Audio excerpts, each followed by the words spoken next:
Hello guys, welcome to Matchless ITN's channel. Today I have a one special guy for Inside Talk. जिसके लिए कविता बहुत ही suit करती है। मंजिल उन्हीं को मिलती है जिनके सपनों में जान होती है। मंजिल उन्हीं को मिलती है जिनके सपनों में जान है।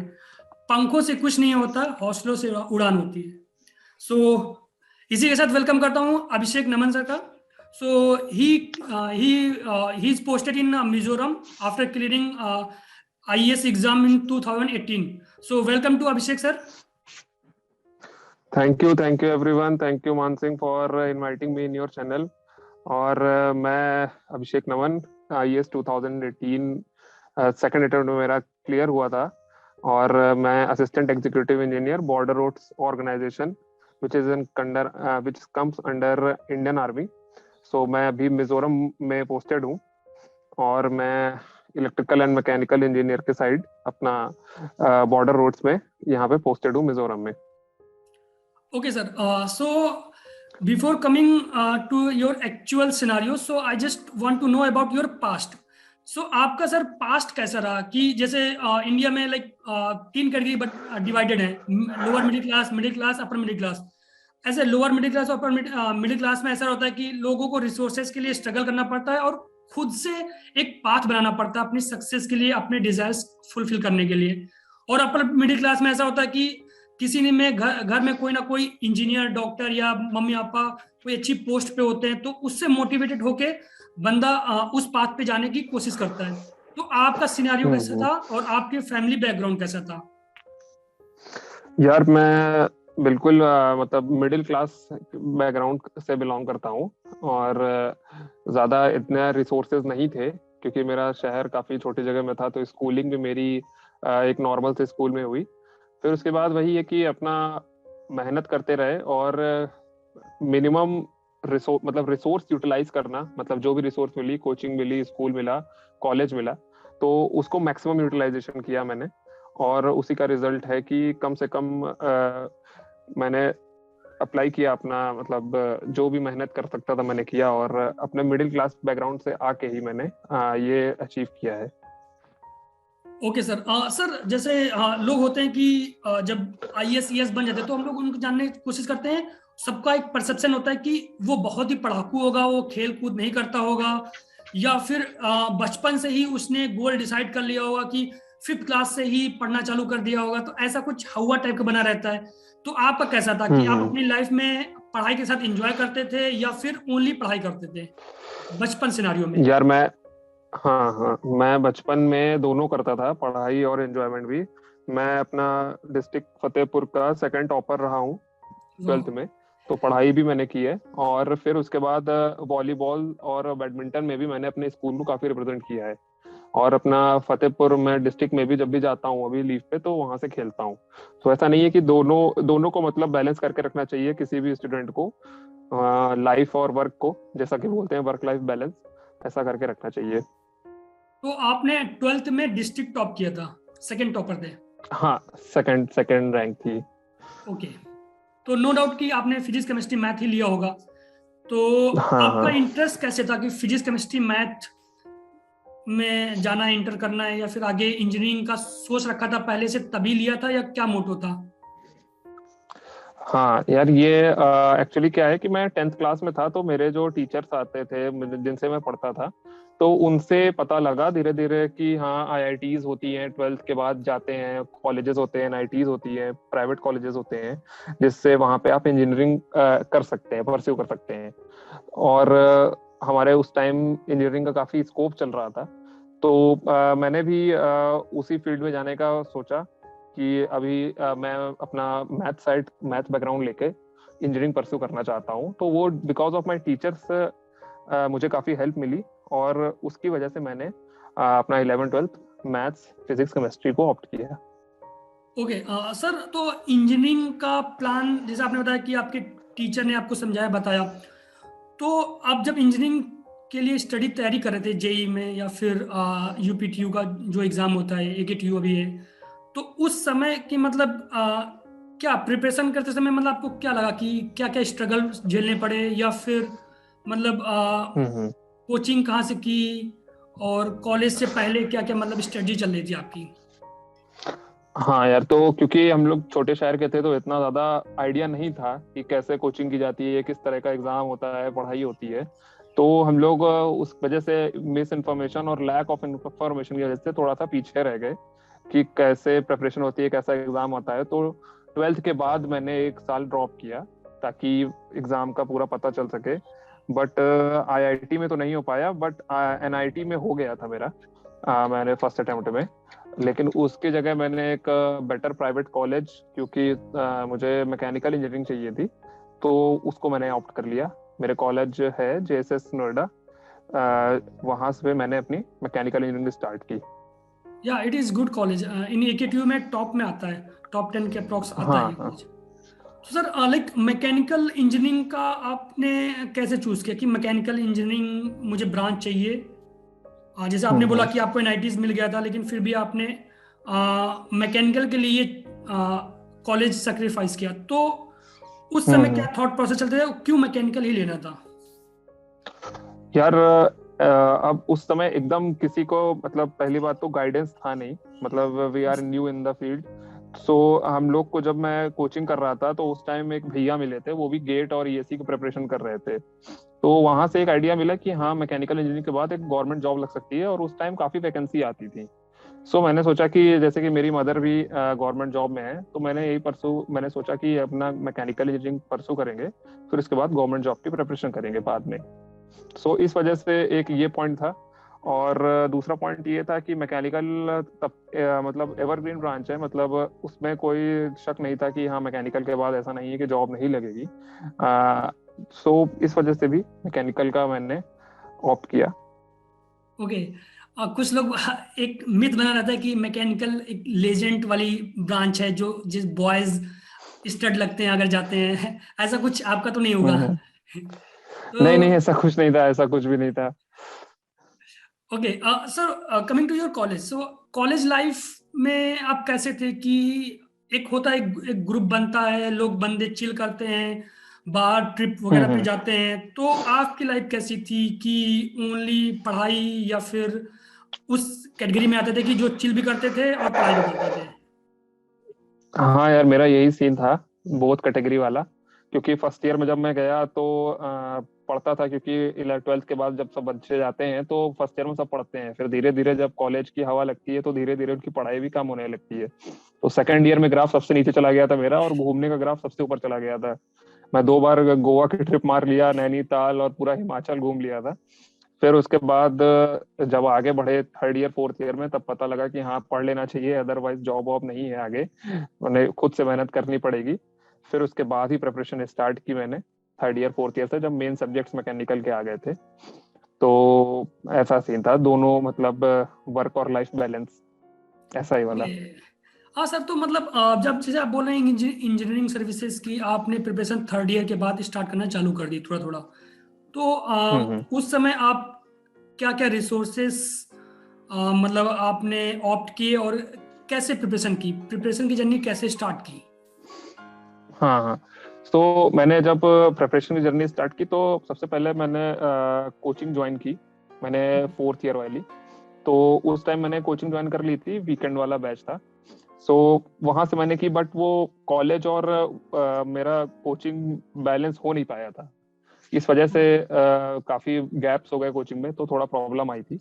बट हाँ, आइडिया लग गया था कि प्रीवियस ईयर क्वेश्चन सॉल्व करना होता है, और नोट्स रिवाइज करने होते हैं, शॉर्ट नोट्स बनाने होते हैं, इतना बस आइडिया लगा था। बट एकदम डीपली सब्जेक्ट को समझ नहीं आया था, क्योंकि काफी ज्यादा क्योंकि मैं इतना ज्यादा वो ऐसा नहीं था कि हाँ, कि अगर आप एकदम पढ़ाई करने को बोल दोगे तो हो जाएगा। बट हाँ, नॉर्मल पढ़ाई चल रही थी, बट एकदम सिंसियर वाली नहीं चल रही थी, जैसा एक कंपटीशन डिमांड करता है।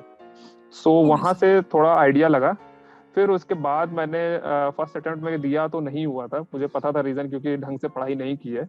तो मैंने फिर से ज्वाइन किया कोचिंग, और उस साल मैंने ढंग से पढ़ा, और नेक्स्ट ईयर रिजल्ट अच्छा आया। सो 17 वाले में नहीं हुआ, 18 वाले में हो गया था। ओके सर, हाँ सो मतलब जैसे आपने कॉलेज कंप्लीट किया, तो उसके बाद ऐसा रहता है कि हम्म। फैमिली इतना बैकग्राउंड इतना अच्छा ना हो, तो प्रेशर आता है कि बंदे ने इंजीनियरिंग किया है, सोसाइटी भी बोलती है हम्म। इंजीनियरिंग के बाद बंदा कहीं ना कहीं एक्सपेक्ट करती है कि जॉब करेगा, कहीं मल्टीनेशनल कंपनी में हम्म। कहीं भी, और जॉब करने के बाद एक अर्निंग आएगी, तो वो कैसा, फैमिली कैसा सपोर्ट था, या फिर फैमिली वाले भी बोलते थे, सोसाइटी में कैसा सपोर्ट था आपके लिए? हम्म। यार देखो, कॉलेज के बाद जॉब करना तो बहुत अच्छी बात है, मेरे हिसाब से करना चाहिए। 1 साल जॉब, उसके बाद प्रिपरेशन करनी चाहिए अगर मिडिल क्लास बैकग्राउंड का है कोई। बट मेरे यहाँ ऐसा था कि नहीं, अब डायरेक्ट प्रिपरेशन करके सीधे गवर्नमेंट जॉब में लगना है। मेरा फ्रेंड सर्कल जितना भी था और जो गवर्नमेंट जॉब की प्रिपरेशन कर रहा था, तो उनका एक ही मोटो था कि जॉब नहीं करते हैं, सीधे प्रिपरेशन करके एक फाइनल जॉब लेते हैं।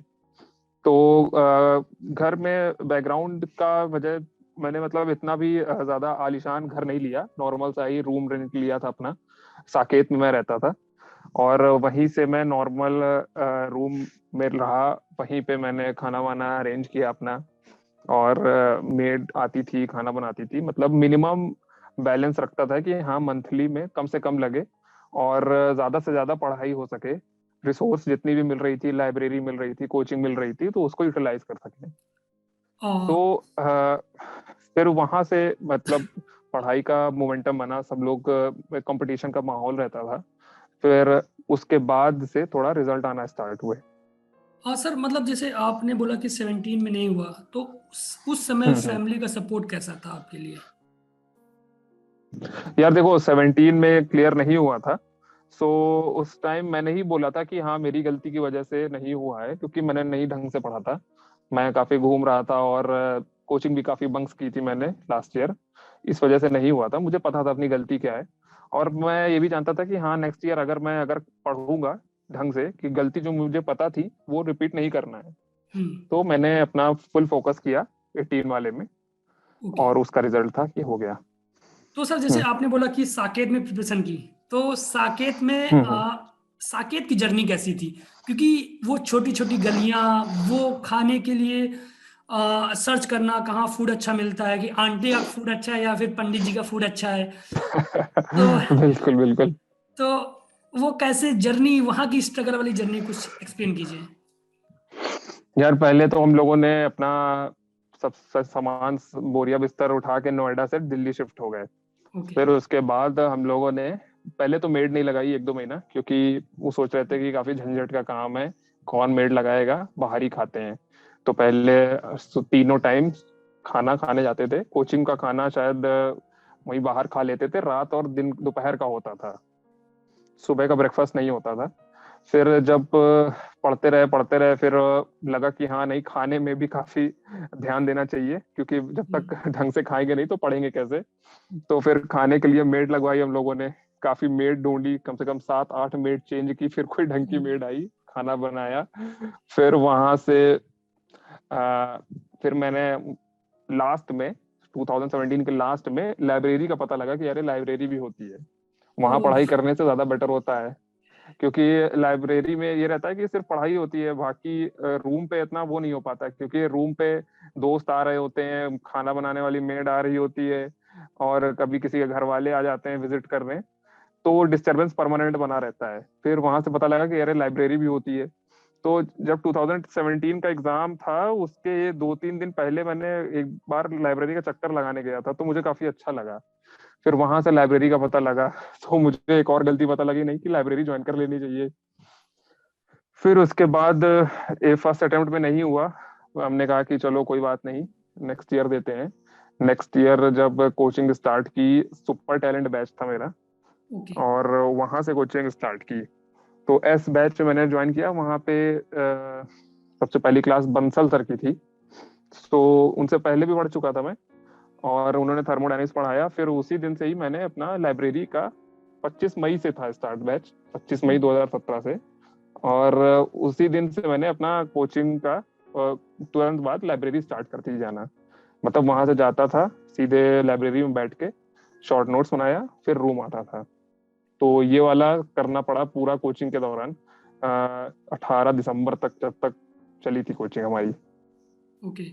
तो सर मतलब दिन का हम्म। कैसे मैनेज करते हैं, जैसे कोचिंग, फिर सेल्फ स्टडी, और दूसरी बात आपको हम्म। प्रीवियस ईयर, जैसे आपने बोला प्रीवियस ईयर भी लगाना, तो उन सब का हम्म। बैलेंस कैसे करते थे, और कितने घंटे आप हम्म कोचिंग के अलावा देते थे उन सबको मैनेज करने हम्म के लिए। हम्म हम्म। हाँ यार, ये पॉइंट अच्छा है क्योंकि इसमें सबसे इम्पोर्टेंट रोल आता है डिसिप्लिन का। हम्म। अगर बंदे के अंदर डिसिप्लिन है तभी इतना ये जर्नी को कर पाएगा और फाइनल डेस्टिनेशन रीच कर पाएगा। तो मैं कोचिंग करता था 8 से 2 भी, फिर उसके बाद खाना खाता था 2 से 3, फिर 3 से लेकर 6 बजे तक लाइब्रेरी जाता था। वहां जाके सबसे पहले शॉर्ट नोट्स बनाता था कि जो पढ़ाया गया उसको अपने 3-4 पेज में, जैसे कि 8-10 पेज के जो नोट्स होते थे उसको ओके। 2-3 पेज में शॉर्ट नोट बना के समझ लेना कि हाँ, अगर मुझे ये जो नोट्स बन गए हैं 2-3 पेज के, वो मुझे हमेशा याद रहेंगे, मतलब लाइफ टाइम वाला, क्योंकि वो मेरी स्टोरी है, मैं अपने तरीके से शॉर्ट नोट्स बनाया हूँ। हम्म। और उसको थॉरली रिवाइज करता था। फिर क्या हुआ, जैसे कि धीरे धीरे टाइम बढ़ता गया, कोचिंग ज्यादा टाइम की होने लगी, लेकिन शॉर्ट नोट्स बनाना मैंने रोका नहीं था। शॉर्ट नोट्स के लिए 1 घंटा जरूर देता था। फिर उसके बाद जैसे कि 2-3 महीने बाद 3-4 सब्जेक्ट कंप्लीट हो गए। फिर उसके बाद लोगों का ये गलती हो जाती है कि जो फर्स्ट सब्जेक्ट पढ़ाया गया था उस पर बिल्कुल फोकस चला जाता है। तो हम्म। उस टाइम क्या करना चाहिए कि आप शॉर्ट नोट्स जो स्टार्टिंग में बनाया है उसको आप रिवाइज करना चाहिए। आप शॉर्ट नोट्स रिवाइज करेंगे तो आपका सब्जेक्ट जो रहेगा वो दिमाग में हमेशा रहेगा, बना रहेगा। हम्म। और जब जब सबसे पहले सब्जेक्ट को बताता हूँ, जब शॉर्ट नोट्स बनाते थे उसके बाद सर ने बता दिया था, जो हमारे क्लास में टीचर्स आते थे, ओके। नोट्स पढ़ो, नोट्स के शॉर्ट नोट्स बनाओ और ओके। प्रीवियस ईयर लगाओ। यस। ये 3 प्रोसेस फॉलो करना होता है हम्म। हर सब्जेक्ट के लिए। तो पहले नोट्स पढ़ा उस दिन का, उसके शॉर्ट नोट्स बनाया, फिर क्वेश्चन लगा दिए उस चैप्टर के। ठीक है। तो ओके। ये प्रोसेस चलता रहता था। 7-8 दिन में एक सब्जेक्ट कंप्लीट हो जाता था, सारे प्रीवियस ईयर भी लग जाते थे साथ साथ। मतलब साथ साथ देना पड़ता था। अगर आपने लैग कर दिया तो इतना ज्यादा कोर्स है कि आप लैग ही रह जाएंगे। एक हाँ, ये जो इशू है छूट गया इसमें। वो छूट गया। वो छूट गया वो छूट जाएगा, क्योंकि आपका पहले का बैकलॉग इतना ज्यादा हो जाएगा और अभी प्रेजेंट में इतना ज्यादा हो जाएगा कि आप कवर नहीं कर पाते हैं। इस वजह से कोचिंग मिस नहीं करनी चाहिए और ये प्रोसेस 6-7 महीने फॉलो करना चाहिए, तब जाके आपका अच्छा खासा प्रिपरेशन हो जाती है। Okay sir. तो जैसे जब इंजीनियरिंग सर्विसेज की प्रिपरेशन करते हैं तो उसके साथ बहुत सारे पेपर आते हैं, गेट के, कुछ अलग से पीएसयूज के भी अभी निकलने लगे थे हम्म 17 के बाद से। तो अब आपका केवल टारगेट ईएससी था या फिर आप उन पेपर को भी देते थे? अगर देते थे तो फिर हम्म। डिस्ट्रैक्शन कैसे नहीं होता था ईएससी से? आई मीन जो अल्टीमेट गोल था। अच्छा। हाँ, देखो यार, 2017 तक मैंने ईएससी का नहीं सोचा था, मैं गेट का ही सोचा था। बट गेट में एक्चुअली क्या है कि फुल एकदम गैम्बल टाइप है यार। मतलब 2-3 क्वेश्चन भी गलत हुए तो एकदम रैंक नीचे आ जाती है और पीएसयू बहुत मुश्किल से मिलती है। फिर आपको मतलब जॉब मिलना मुश्किल होता है थोड़ा गेट में, अगर 1-2 नंबर भी नीचे आते हैं। बट इंजीनियरिंग सर्विसेज में ऐसा नहीं था। उसमें 3 मौके मिलते हैं प्रीलिम्स मेंस इंटरव्यू में। अगर आपका एक में अगर 1-2 नंबर कम है तो दूसरे में कवर हो जाता है। तो ये कंसेप्ट सही है यूपीएससी का। सो इस वजह से 2018 वाला मैं एग्जाम देने वाला था तो मैं एकदम क्लियर था कि मुझे गेट पे कम फोकस करना है, क्योंकि गेट का मैं देख चुका हूँ क्या रिजल्ट रहा है। ईएससी पे ज्यादा फोकस करना है। तो मतलब 90% मेरा फोकस ऑलरेडी ईएससी में था। ऐसा नहीं कि मैंने कि गेट का नहीं देना था, मुझे देना था गेट। बट ये मेंटली मेकअप था कि ईएससी इज इजी। क्यों? क्योंकि उसमें थोड़ा सा अगर एरर करने के बाद स्कोप ज्यादा होता है कि करेक्ट कर लेंगे हम। ओके। तो पढ़ा मैंने ईएससी का ज्यादा, साथ में गेट भी दिया। बट गेट में वही था, वही मार्क्स 65 से 75 के बीच वाले, जिसका कोई मतलब नहीं होता और इसका कोई। अच्छी आईआईटी भी नहीं मिलती है। और आईआईटी मिली तो ब्रांच नहीं मिलती है। तो ये सब हो रहा था। मैकेनिकल में तो तो इस 80 से वजह से नीचे तो बेकार ही है। मैकेनिकल में हाँ, 80 से नीचे मैकेनिकल तो में बेकार ऐसी है। एकदम सही बात है। तो फिर ये था कि जब मेरा दिसंबर तक जब कोचिंग खत्म हो गई थी, तो उस टाइम का मैं एक बार रूटीन बता देता हूँ क्या था। तो उस टाइम मतलब कि अराउंड 8 से 2 पढ़ना होता था। 8 से 1, सॉरी, 8 से 1 पढ़ना होता था। फिर 1 से 2 हमारा ब्रेकफास्ट, सॉरी, लंच होता था। फिर उसके बाद 3 से मतलब 1 से 2 हमारा लंच हो गया। फिर 2 से लेकर 5 बजे तक वैसे पढ़ना होता था, बीच में रेस्ट कर लेते थे वही लाइब्रेरी में ही। हम्म। और फिर उसमें 5 से 6 फिर उसके बाद एक ब्रेक होता था, उसमें चाय वाय पीना। फिर ओके। उसके बाद 6 से 8, 8:30 तक जब पढ़ता था। तो 6 से 8 वाला मेरा था कि जब रिवाइज करना होता था शॉर्ट नोट, क्योंकि जो पहले पढ़ चुका हूँ मैं। उस हम्म। टाइम क्या रहता था कि दिन भर का थक चुका होता था, तो पुराना पढ़ने में आसान रहता था। तो उस टाइम शॉर्ट नोट्स रिवाइज करता था और टेस्ट दे देता था। ओके। फिर रात में 8 से 9 खाना वाना खाने के बाद 9:30 से 10:30 तक 1 घंटा और पढ़ के फिर सो जाता था। तो ये दिसंबर से प्रीलिम्स तक ये वाला शेड्यूल रहा। तो सर जैसे जैसे मैं आपसे मिलता था कभी कभी, तो आप बहुत ही चिल टाइप के थे, मतलब ऐसा आपको देख के नहीं लगता कि आप बहुत ज्यादा स्ट्रेस ले रहे हो पढ़ाई के लिए। और आप पढ़ते तो हार्ड वर्क हम्म। करते ही थे, हार्ड वर्क का आउटपुट निकला है। तो सर मतलब आप कैसे मैनेज हम्म। करते थे कि आपके फेस पे भी कोई टेंशन नहीं थी उस समय भी? एग्जाम से एक दिन पहले आपको दिमाग में क्या चल रहा था कि मतलब कि अब एक साल हो चुका है, उसके बाद रिजल्ट कैसा रहेगा? जब प्रीलिम्स के हम्म। एग्जाम के जस्ट एक दिन पहले क्या क्या चल रहा था आपके दिमाग में? हम्म। यार देखो, टेस्ट सीरीज इतनी दे दी थी और प्रैक्टिस बहुत कर ली थी मैंने, और काफी टाइम से प्रैक्टिस चल रही थी, मतलब 4th ईयर था, उसके बाद ड्रॉप ईयर और ये वाला साल। तो इस वजह से इतना ज्यादा तैयारी हो गई थी कि पता लग गया था कि हाँ एग्जाम कैसे निकालना है, क्योंकि टेस्ट सीरीज से मार्क्स से पता लग जाता है कि हाँ कैसा बंदे का परफॉर्मेंस है। तो वहां से थोड़ा कॉन्फिडेंस आता था, इस वजह से थोड़ा स्ट्रेस कम रहती थी। और एग्जाम के एक रात पहले तो वही था यार, स्ट्रेस तो सबको रहती है, बट वही है कि जितना अपना कूल मेंटेन करके रखो, घर वालों से बात कर लो और अपने फ्रेंड सर्कल अपना अच्छा रखो कि जो तुम्हें ज्यादा मतलब सही से रखें। सब अपने साथ चिल रहे हैं, सभी को एग्जाम देना होता है। तो फ्रेंड सर्कल अपना ऐसा था और बस इसी साथ होता गया, मतलब और ज्यादा कुछ वो नहीं था कि एकदम स्ट्रेस ले लेना है। तो स्ट्रेस तो जैसे, होती है बट।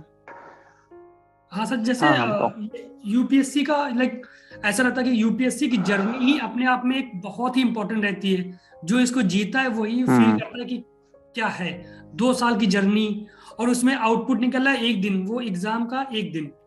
तो एग्जाम से हम्म। आपने पहले बोला कि आपने हार्ड वर्क कर लिया, सब कुछ कर लिया, लेकिन ऐसे हम्म। बहुत सारे चैलेंजेस आते हैं कि कल एग्जाम है तो आज नींद नहीं आ रही है, या इतना एक्साइटेड है, या फिर हम्म। इतना मतलब एक डर सा भी लग रहा है कि उस एग्जाम में क्या होगा, वो कट ऑफ क्लियर हम्म। होगी या नहीं होगी।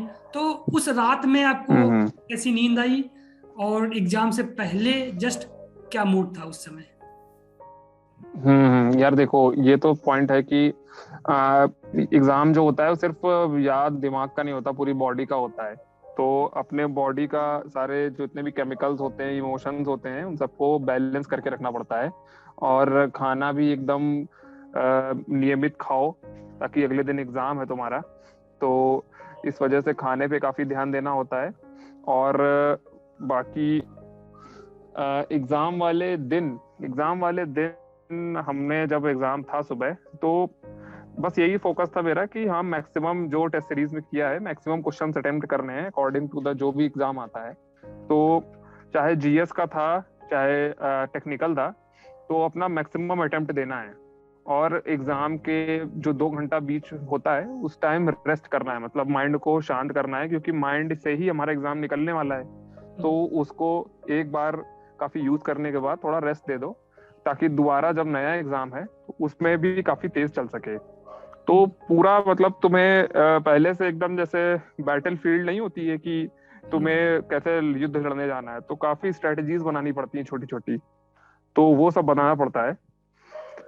तो इसके कारण सेकंड पेपर दिया, फिर उसमें भी हो गया ठीक ठाक, अच्छा पेपर था और इसमें हो गया था। तो सर उस और रात में प्रीलिम्स में आपको मेरे 300। उस उस रात में आपको हाँ नींद बताओ आई बताओ। थी? एग्जाम से एक दिन पहले हाँ की बात मतलब है। सो जाता हूँ, मैं जल्दी सो गया था। और क्योंकि मुझे पता था कि ये जल्दी सोएंगे तो 1 घंटे तो नींद आएगी नहीं, फिर जब आंख बंद करके लेटे रहेंगे तो ऑलरेडी नींद आ ही जाएगी। तो ज्यादा लेट नहीं किया था, जल्दी ही सो जाओगे तो ये फायदा रहेगा कि हाँ 1 घंटे बाद नहीं आ रही तो आ जाएगी नींद। ओके। ओके सर, हम्म। जो आपने बोला जीएस का पार्ट था और फिर ये टेक्निकल, तो आपका जैसे फर्स्ट पेपर होता है तो लोग ये रहता है कि अगर फर्स्ट पेपर अच्छा गया तो उसका सेकंड पेपर में इम्पैक्ट पड़ता है, अगर फर्स्ट पेपर खराब गया तो लोग नर्वस हो जाते हैं, और फिर सेकंड पेपर आते हुए भी कुछ क्वेश्चंस ऐसे होते हैं गलत हो जाते हैं। तो आप में कैसा था हम्म। दोनों पेपर में? यार फर्स्ट पेपर जो हुआ था वो एवरेज गया था मेरा। ओके। और मुझे पता था कि टेक्निकल वाले पेपर में ही अच्छा करना है, तभी कुछ हो पाएगा। तो फर्स्ट पेपर का ये होता है जीएस का कि 19-20 सबका होता है, मतलब किसी के 90 आएंगे, किसी के 110 आएंगे, सभी पास होते हैं। तो वो वाला टेस्ट सीरीज में पता लग गया था कि हाँ इसी तरह का मार्क्स आने वाले हैं, मेन फोकस हमारा टेक्निकल में होने वाला है।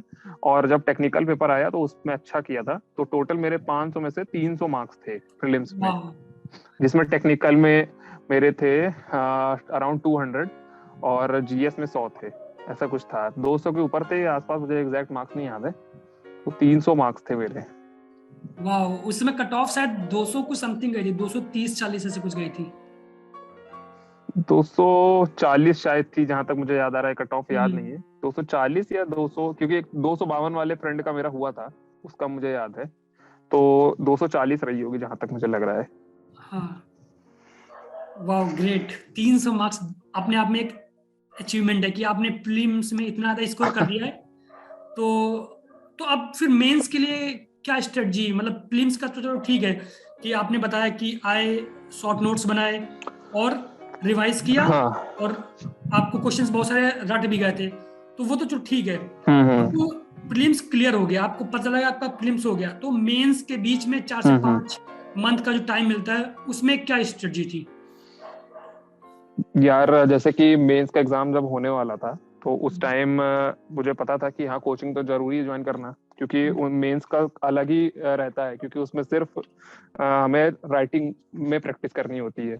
और प्रीलिम्स में होता है कि हमें ऑब्जेक्टिव आते हैं, एमसीक्यूज आते हैं, तो पूरा टोटली डिफरेंट रहता है मेंस।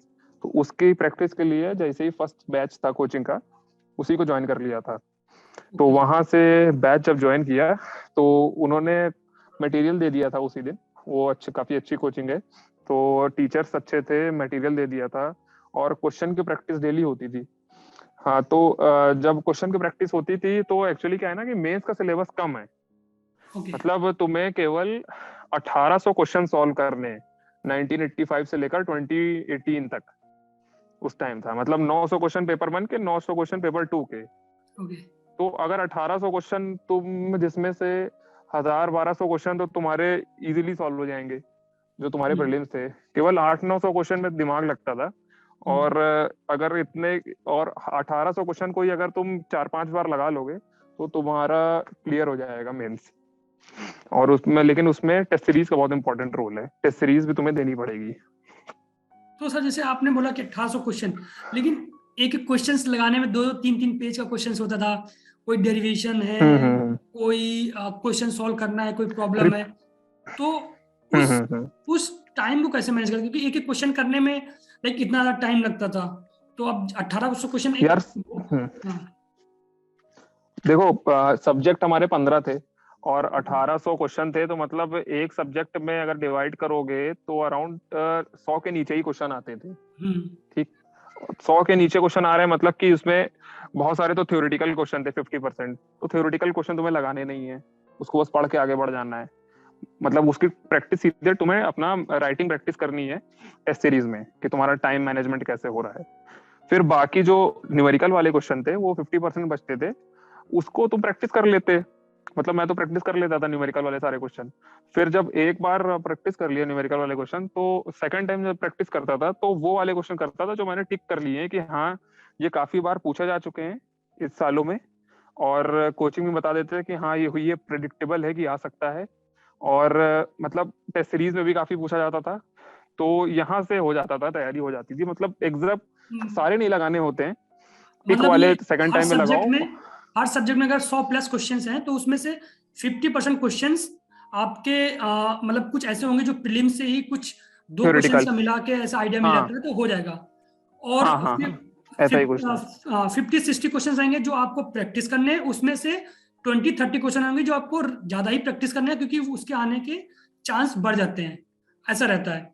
तो सर हाँ, तो हाँ मतलब। आपने हम्म। उस समय जब आप क्वेश्चंस लगाते थे, तो उस समय जैसे आपने प्रीलिम्स का अपने स्ट्रेटजी बताया कि शॉर्ट नोट्स बनाना, इधर मेंस में शॉर्ट हम्म। नोट्स बनाना हेल्पफुल था, या आपने बनाया या नहीं बनाया? यार मेंस का मैंने शॉर्ट नोट्स बनाना स्टार्ट किया था, बट एक्चुअली क्या था ना, प्रीलिम्स में ही मैं ऐड ऑन कर देता था। ओके। प्रीलिम्स वाला जो था, उसमें ऑलरेडी काफी शॉर्ट नोट्स बन चुके थे, और मैं देख लिया था कि मेंस में इतनी ज्यादा उसकी जरूरत नहीं है। क्योंकि थ्योरी सबसे ज्यादा प्रीलिम्स में चाहिए होता है, उसमें एमसीक्यूज आते हैं, ओके उसमें ज्यादा डीप पढ़ाई करनी पड़ती है। लेकिन मेंस में क्या रहता है कि फॉर्मूले अगर याद है तुम्हें सारे, तो जल्दी जल्दी क्वेश्चन सॉल्व हो जाते हैं। तो क्वेश्चन सॉल्विंग में क्योंकि टाइम कम था, 3 महीने थे, ओके तो शॉर्ट नोट में कम बनाने में कम ध्यान दिया, क्वेश्चन लगाने में ज्यादा ध्यान दिया कि हाँ मैक्सिमम क्वेश्चन प्रैक्टिस हो जाए। ओके। तो सर ये आपका प्रीलिम्स मेंस हो गया। अब आते हैं इंटरव्यू। सर इंटरव्यू के एक एक वो भी मेन चैलेंज होता है कि इंटरव्यू में भी आप नर्वस ना हो और क्वेश्चंस का उस समय आपके इंस्टेंट स्ट्राइक कर जाए आंसर। तो उसका कुछ हम्म। एक्सपीरियंस बताइए, इंटरव्यू का एक्सपीरियंस। हाँ यार, मेंस मेरा हुआ था तो उसमें शायद 370 आ रहे थे, ओके 370 आ रहे थे तो, और उसमें 300 थे, तो मुझे लग रहा था कि हाँ अच्छी खासी डिसेंट रैंक आ जाएगी। ओके लेकिन ऐसा नहीं है। मेरा इंटरव्यू खराब हुआ। तो इंटरव्यू भी बहुत इम्पोर्टेंट रखता है तुम्हारे लाइफ में, कि हाँ काफी इम्पोर्टेंट वो पार्ट है, क्योंकि कम्युनिकेशन स्किल्स उसमें पूछते हैं। तो आपके टेक्निकल स्ट्रांग है, लिखने में स्ट्रांग हो, बट बात ये है कि जो तुम्हारे दिमाग में है वो तुम्हारे जबान से कैसे निकलेगा, उनको समझा कैसे पाओगे। तो वो भी एक स्किल होती है कम्युनिकेशन, उस पर थोड़ा मैं फोकस नहीं कर पाया था, इस वजह से थोड़ा कम मार्क्स रह गए थे मेरे इंटरव्यू में। और इंटरव्यू का जब रिजल्ट आया मेंस का, तो मुझे पता ही था, क्योंकि जैसे ही आंसर की आई मैंने मिला लिया था, तो मुझे पता था कि यहाँ 350 के ऊपर है, और 370 आए थे। फिर उसके बाद जब मेरा इंटरव्यू की प्रैक्टिस हुई, तो interview practice mock test series मैंने ज्वाइन की थी, मॉक टेस्ट ज्वाइन किया था, इंटरव्यू मॉक्स जो होते हैं। ओके तो वहां मैं जा जाके देता था डिफरेंट टाइप्स ऑफ कोचिंग्स में। ओके वहां से पहले इंटरव्यू में तो बहुत बेकार था मेरा परफॉर्मेंस, क्योंकि कुछ बोलने ही नहीं आ रहा था, बोल ही नहीं पा रहे थे। फिर जब धीरे 2-3 मॉक इंटरव्यूज दिए, फिर उसके बाद थोड़ा कॉन्फिडेंस आया, फिर पता लगा कि हाँ नॉर्मल बातचीत होती है, ज्यादा कुछ इतना नहीं है कि, मतलब उसकी भी ट्रिक्स होती हैं कि जो चीज़ नहीं आ रहा है उसको आई एम सॉरी बोल के आगे बढ़ जाओ, ना कि उसमें तुक्का मारो। और कुछ ऐसे एथिकल्स क्वेश्चन होते हैं, तुम्हारे हैबिट्स के क्वेश्चंस होते हैं, तो उसमें सीरियसली सही सही बताओ जो तुम्हारा ओपिनियन है, अनबायस्ड होके। ओके तो ये था इंटरव्यू। इंटरव्यू मेरा चला था 30 मिनट, 4 अक्टूबर को था, ओके 4 नून सेशन में। तो 30 मिनट चला था। 80% मैकेनिकल पूछा था, 20% एचआर पूछा था। और इंटरव्यू ठीक था, बट वही था कि मैंने सारे सवाल के आंसर सही दिए थे, बट वो कॉन्फिडेंस और जो कम्युनिकेशन थी वो वीक थी थोड़ी, हाँ, ये तो बहुत इस वजह से मैटर थोड़ा करता है इंटरव्यू कि कम रह गया। हाँ, प्लेसमेंट में भी ऐसे ही मैटर करता है। जैसे आईआईटीज में होता है प्लेसमेंट में, दो बंदे जाते हैं एक ही पैनल में, एक बंदे का होता है एक हम्म। बंदे का नहीं होता है, दोनों की सेम नॉलेज, सेम सब कुछ सेम। बस ये कि आप एक हम्म। बंदे को हम्म। आता है, प्रेजेंटेशन स्किल्स अच्छी है, वो अच्छा कर ले जाता है, वैसा हम्म। रहता है। तो सर जैसे आप हाँ आपने हाँ। जब आपका रिजल्ट आया, वो क्या मोमेंट था? हम्म। और उस मोमेंट के समय मतलब फर्स्ट किसको कॉल किया घर पर कि आपका? यार, हम्म। मैं तो दिल्ली में ही था उस टाइम जब रिजल्ट आया, तो सबसे पहले घर पे ही ऑब्वियसली कॉल किया कि हाँ हो गया है। और अब अच्छा लगा, फिर उसके बाद स्टेटस स्टेटस डाला कि हाँ हो गया फाइनली सिलेक्शन। फिर उसके बाद बाकी ग्रुप बनाए, ग्रुप वगैरह बन गए कि हाँ ऐसा ऐसा सिलेक्शन है। फिर आगे का मतलब फिर मंदिर गए, मंदिर में भी दर्शन लिए। फिर उसके बाद बस यही था नॉर्मल, घर मतलब वालों का अच्छा क्या लगा, रिएक्शन काफी था बेस्ट मोमेंट होता है। जब आपका कॉल गया, घर वालों का हाँ। क्या रिएक्शन था? घर वालों का रिएक्शन ये था कि चलो फाइनली लग गई। ओके यही था, सबका यही होता है। और बाकी था कि अपना जब फाइनल हो गया सिलेक्शन, फिर उसके बाद नेक्स्ट प्रोसेस वही वेरिफिकेशन के लिए होता है, मेडिकल के लिए होता है, ये सब स्टार्ट कर दिया था। ओके। तो सर ये सब पूरा तो आपका जर्नी हो गया। अभी आपकी लाइफ कैसी चल रही है? मतलब क्या अभी डिफरेंस है? प्रेजेंटली, हम्म, हाँ यार डिफरेंस है, काफी डिफरेंस है। पहले मतलब खाने वाने का होता था, मेड आ रही कि नहीं, यहाँ सरकारी कुक मिलता है तो खाना अच्छा हो गया। ओके और रूम रेंट में रहते थे, रूम का ठीक हो गया। तो ये सब काफी डिफरेंस आया। व्हीकल प्रोवाइड करती है गवर्नमेंट, ओके और मतलब जब जरूरत होती है। हम्म, और घर है, घर मतलब गवर्नमेंट प्रोवाइड करती है अकॉर्डिंग टू एचआरए। ओके तो ये सब बदलाव आए। बेसिक थे, जो एक गवर्नमेंट क्वार्टर होता है, और सैलरी वैलरी आई तो पहले तो घर वालों को पार्टी दी, फिर उसके बाद दोस्तों को दी। बस यही था नॉर्मल, सबका जो होता है वही बदलाव आया। सर आप कुछ मिस करते हैं प्रिपरेशन की कुछ जर्नी को, या फिर ऐसे कुछ मोमेंट जो प्रिपरेशन के समय आपने जिए हैं, वैसा कुछ अभी मिस करते हो? हाँ, मतलब कि प्रिपरेशन में काफी एक्टिव रहते थे। ओके। मतलब एकदम वो नहीं होता है कि जैसे कुछ भी बोलो, कुछ भी चीज पकड़ लेना, हाँ। सोचना उसके बारे में। तो अब वो एकदम चिल टाइप हो गया है, तो इतना सोचना वाला वो चीज खत्म हो गया है, उससे माइंड थोड़ा डल हो जाता है। मेरे हिसाब से पढ़ते रहना चाहिए सभी को ओके। हमेशा के लिए। मतलब कि जैसे कि बॉडी के लिए तो आप जिम जा सकते हो, लेकिन हम्म। दिमाग के लिए आप पढ़ाई ही कर सकते हो, तभी स्ट्रांग होगा। तो उस हाँ टाइम ये पढ़ाई होती थी तो दिमाग स्ट्रांग रहता था। हम्म। और चीजों में अभी एक्टिव पढ़ाई रहते उतनी थे। ज्यादा नहीं है। हम्म। हाँ, चीजों में एक्टिवली इन्वॉल्व होते थे। तो हम्म। ये वाला सीन है, पढ़ते रहना चाहिए मेरे हिसाब से सभी को, हर टाइम ही हम्म। पढ़ना चाहिए, मतलब कुछ ना कुछ बुक्स पढ़नी चाहिए। तो इससे क्या रहेगा, आप खुद ही अपने आप में अच्छा फील करेंगे। ओके। तो सर आप जैसे आप एक ग्रेड के ऑफिसर हो, तो सोसाइटी में एक इमेज तो होती है कि एक गवर्नमेंट जॉब है, पहली बात। दूसरी बात है एक ग्रेड ऑफिसर होना, एक मतलब एक सोसाइटी में हम्म। एक रौला टाइप का नहीं होता कि अपने अपने मोहल्ले में चलो ठीक है, हाँ वो लड़का या उसका लड़का, एक तानेज मिलते हैं दूसरे बंधु बच्चों को कि उसने मेहनत की, हम्म। वो ये कर ले गया। तो ऐसा आपकी सोसाइटी में कैसा है? हम्म। यार, हाँ मतलब एग्जाम्पल तो बनाया जाता है लोगों का। तो एग्जाम्पल ऑब्वियसली बनते हैं हम। जाते हैं हम, जब घर जाते हैं तो घर बच्चों के साथ बैठते हैं और पेरेंट्स के साथ बैठते हैं, बताते हैं कि कैसे पढ़ना है, क्या सब करना है। क्योंकि एक बंदा अगर निकलता है तो उस जर्नी बतानी चाहिए उसको। तो इससे क्या होता है कि 100 लोग सुनते हैं, 100 लोग में अगर 10 लोग भी फॉलो कर लेते हैं तो उनका भी कुछ ना कुछ भला हो जाता है। हाँ। तो ये जाता हूँ मैं, कर देता हूँ, बात बात करते हैं, ऐसा कुछ नहीं है कि घर पे बैठे रहते हैं, बिल्कुल बताना चाहिए। Okay sir, I have some rapid kind of questions, so I hmm. Mean उसमें 5 सेकंड मिलेंगे आपको और 5 सेकंड में आंसर देना पड़ेगा। तो हम्म।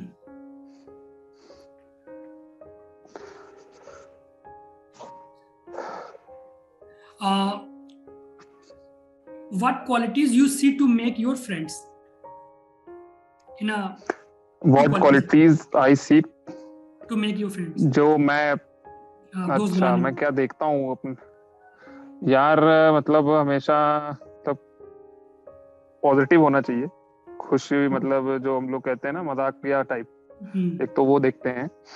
और बस एक ही क्वालिटी इंपॉर्टेंट है हमारे में, बाकी तो नहीं याद है मुझे।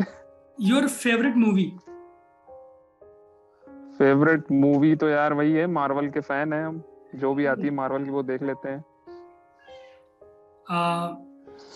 Your favourite TV show? TV show, web series है यार, वेब सीरीज काफी सारी हैं, जिसमें से स्ट्रेंजर थिंग्स हो गया, डार्क हो गया, काफी अच्छी वेब सीरीज हैं। और इंडिया में, इंडियन वेब सीरीज में जैसे कि स्पेशल ऑप्स हो गया, तो वो फेवरेट है। Your favourite actor? Your favourite actor, actor? हाँ।